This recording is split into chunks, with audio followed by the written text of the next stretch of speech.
Hi friends, मेरा नाम है सीए नेहा वोरा और आज हम बात करेंगे एचयूएफ के बारे में।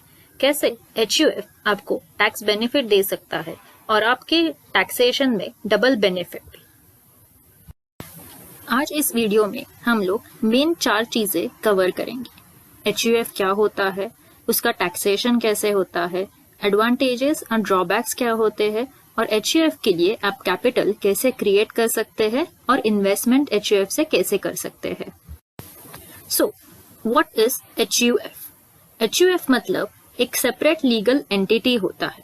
जैसे मेरा नाम नेहा है तो मैं एक इंडिविजुअल एंटिटी हूँ, वैसे ही एचयूएफ भी एक सेपरेट इंडिविजुअल एंटिटी रहता है जो हमें दिखाई नहीं देता, जिसे हम नोशनल कह सकते हैं और या आर्टिफिशियल कह सकते हैं, लेकिन वो सेपरेट लीगल एंटिटी के तौर पे हमें उसका पैन नंबर मिलता है, जिसके तौर पे हम लोग इन्वेस्टमेंट्स या कैपिटल क्रिएट कर सकते हैं। एचयूएफ कौन फॉर्म कर सकता है? फैमिली मेंबर्स एक साथ आके एचयूएफ फॉर्म कर सकते हैं। पार्टनरशिप या एलएलपी और एचयूएफ में क्या मेन डिफरेंस होता है? तो यही होता है कि पार्टनरशिप और एलएलपी में हम आउटसाइडर्स को लेके एक पार्टनरशिप फॉर्म या एलएलपी फॉर्म कर सकते हैं, लेकिन एचयूएफ में इट्स मैंडेटरी कि आप घर वाले मेंबर्स के साथ ही एचयूएफ फॉर्म कर सकते हैं। अब हु कैन फॉर्म एचयूएफ? तो हिंदू रिलीजन वाले कर सकते हैं, जैन रिलीजन वाले कर सकते हैं, बुद्धिस्ट या सिख रिलीजन वाले भी कर सकते हैं। अब जानते हैं कि टैक्सेशन कैसा होता है एचयूएफ का और ये हमें डबल टैक्स बेनिफिट कैसे प्रोवाइड कर सकता है। इसके लिए एक एग्जांपल लेते हैं कि मान लीजिए घर के 4 मेंबर्स हैं फैमिली में, हस्बैंड, वाइफ और उनके 2 बच्चे। हस्बैंड का इनकम है 25 लाख रुपए पर एनम, वाइफ का इनकम है 18 लाख रुपीज पर एनम और उन लोगों को एक एंसेस्ट्रल मतलब हेरिडेटरी विरासत में एक प्रॉपर्टी है जिनका उनको एनुअल रेंट मिलता है 8 लाख रुपए। तो अभी कंपैरिजन करके डिफरेंट 4 केसेस में डिस्कस करते हैं। केस 1, मान लीजिए कि जो पूरा 8 लाख रुपए विरासत की जो अमाउंट है रेंटल, वो हम लोग हस्बैंड के इनकम में कंसिडर करते हैं। तो हस्बैंड का टैक्स लायबिलिटी कितना होगा? 25 लाख रुपीज जो उनको इनकम है उस पे 30%, दैट वुड बी 7,50,000 और 8 लाख रुपीज भी 30% के स्लैब में आएगा because husband falls into about 30% bracket. इसीलिए तो उस 8 लाख रुपए पे 30% वुड बी 2,40,000। तो टोटल टैक्स लायबिलिटी हस्बैंड के केस में होगी 9,90,000। केस 2, मान लीजिए कि हम लोग वो पूरा 8 लाख रुपए वाइफ के अकाउंट में कंसिडर करते हैं। तो वाइफ का income original 18 lakh rupees, 30% tax 5,40,000 आ गया वो, और ये 8 लाख रुपए पे 2,40,000 रुपीज टैक्स। तो टोटल टैक्स लायबिलिटी अगर वाइफ के अकाउंट में पूरा अमाउंट लेते हैं तो that would be 7,80,000 rupees. Case 3, अभी कभी कभी हम लोग जो हमारी रेंटल इनकम है वो अगर 50-50% डिवाइड करें, मतलब 50% हस्बैंड के अकाउंट में लेंगे, 50% वाइफ के अकाउंट में। सो 4 लाख रुपए हस्बैंड के अकाउंट में जाएगा, 4 लाख रुपए वाइफ के अकाउंट में। तो हस्बैंड की टोटल टैक्स लायबिलिटी फिर भी आएगी 8,70,000, 7,50,000 ओरिजिनल 25 लाख के ऊपर और 1,20,000 4 लाख के ऊपर। वैसे ही वाइफ के केस में ओरिजिनल 5,40,000 उनका जो 18 लाख का इनकम है उसके ऊपर प्लस ये 1,20,000, तो टोटल वाइफ की टैक्स लायबिलिटी होगी 6,60,000। अभी देखते हैं केस 4, जिसमें हम लोग एचयूएफ अगर बनाया होता इन लोगों ने तो टैक्स लायबिलिटी कैसी होती। अब एचयूएफ में हम लोग ये जो एंसेस्ट्रल प्रॉपर्टी है उसका पूरा 8 लाख रुपए हम लोग एचयूएफ के अकाउंट में दिखा सकते हैं, क्योंकि ये टोटल फैमिली का इनकम है, इसीलिए।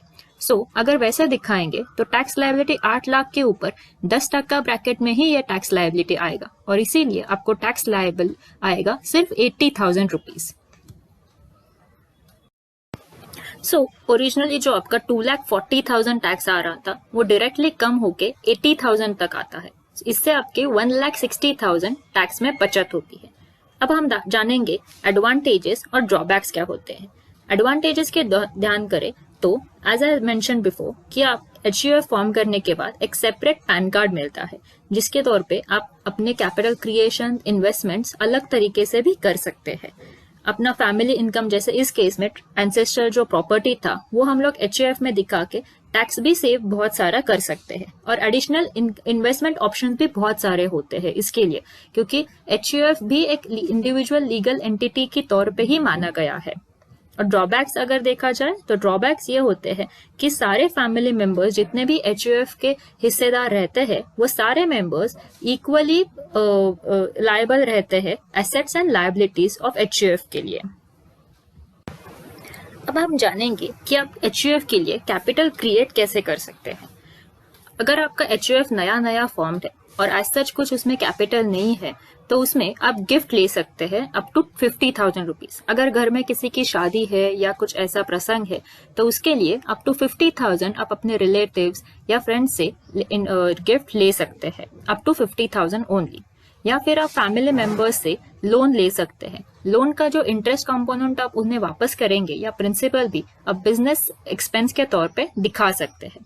या जैसे हमने ऊपर के केस में देखा, प्रॉपर्टी इनकम अगर कुछ रेंटल फैमिली का कुछ आता है तो वो इनकम भी HUF में देके कैपिटल क्रिएट हो सकता है।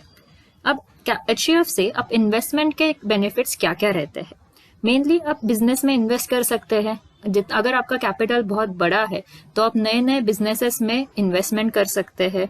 स्टॉक्स एंड म्यूचुअल फंड्स में, जैसे इंडिविजुअल मान लीजिए मैं डीमार्ट अकाउंट खोलती हूँ मेरे नाम पे, नेहा के नाम पे, तो उसमें मैं अगर IPO के लिए अप्लाई करती हूँ तो मेरे इंडिविजुअल अकाउंट से ही वो IPO के लिए एप्लीकेशन हो सकता है। लेकिन अगर आप HUF भी आपका है तो HUF के अकाउंट, डीमैट अकाउंट से भी आप IPO के लिए अप्लाई कर सकते हैं। इससे आपको IPO मिलने के चांसेस भी ज्यादा है और आपका जो शेयर का कैपिटल रहेगा, शेयर इन्वेस्टमेंट, स्टॉक मार्केट का जो कैपिटल क्रिएशन होगा वो आपका बढ़ेगा और टैक्स में भी इससे आपको हेल्प होगा।